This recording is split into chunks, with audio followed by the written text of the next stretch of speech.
আজ শুক্রবার কুমিল্লার বুড়িচং উপজেলার ভারেল্লা দক্ষিণ ইউনিয়নের ছিকুটিয়া গ্রামবাসী জুমার নামাজের পর এক প্রতিবাদ সভার আয়োজন করে। সভায় ইউনিয়ন আওয়ামী লীগের সহসভাপতি মফিজুল ইসলামের বিরুদ্ধে নানা অনিয়ম ও নির্যাতনের অভিযোগ তুলে ধরেন ভুক্তভোগীরা। স্থানীয় মোবারক হোসেন জানান, গত 15 বছর ধরে ক্ষমতার অপব্যবহার করে মফিজুল পেশি শক্তির মাধ্যমে বহু মানুষের জমি দখল করেছেন। মামলা ও হয়রানির মাধ্যমে সাধারণ মানুষকে বিপদে ফেলেছেন।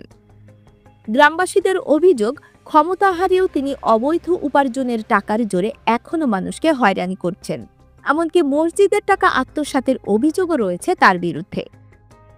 মুসল্লিরা জানান, মসজিদের পাশের গ্রামবাসীর ব্যবহৃত পুকুরের জমি দখল করতে রিটার্নিং দেয়ালে গেঁথে নিজের সম্পত্তি দাবি করেছেন মফিজুল। অস্ত্র দিয়ে আমার ভাই সরকারি চাকরি করতো ডিফেন্সে, এই অস্ত্র দিয়া এই অস্ত্র উদ্ধার করে নিছে। এরপরে সাক্ষী প্রমাণে কিছু নাই, হে অস্ত্র ওই দাউদকান্দিতে হে অস্ত্র কিনে আইন না, এরপরে আমার ভাইয়ের ফাঁসাইছে। গ্রাম সিকিউরিটির মফিজ যে আওয়ামী লীগের সভাপতি ছিল, এই সভাপতি অনেক নির্যাতন, আমরা জায়গা সম্পত্তি অনেক লুট করে নিয়ে গেছে। তারপরে আমাদের মামলা হামলা দিয়ে অনেক হয়রানি করছে। আমাদের পাশাপাশি গ্রামের লোক অনেক অত্যাচার নির্যাতন হয়েছে। হে 17 বছরে মনে হয় 7-8 কোটি টাকা মালিক হয়ে গেছে। কেমন হয়েছে?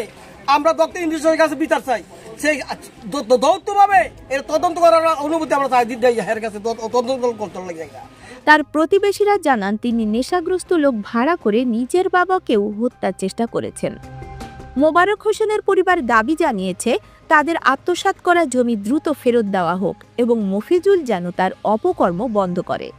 অন্যদিকে মফিজুল ইসলাম এই অভিযোগগুলোকে সম্পূর্ণ মিথ্যা ও ভিত্তিহীন বলে দাবি করেছেন। সোহেব আক্তার শান্ত, কুমিল্লা ক্রাইম বার্তা।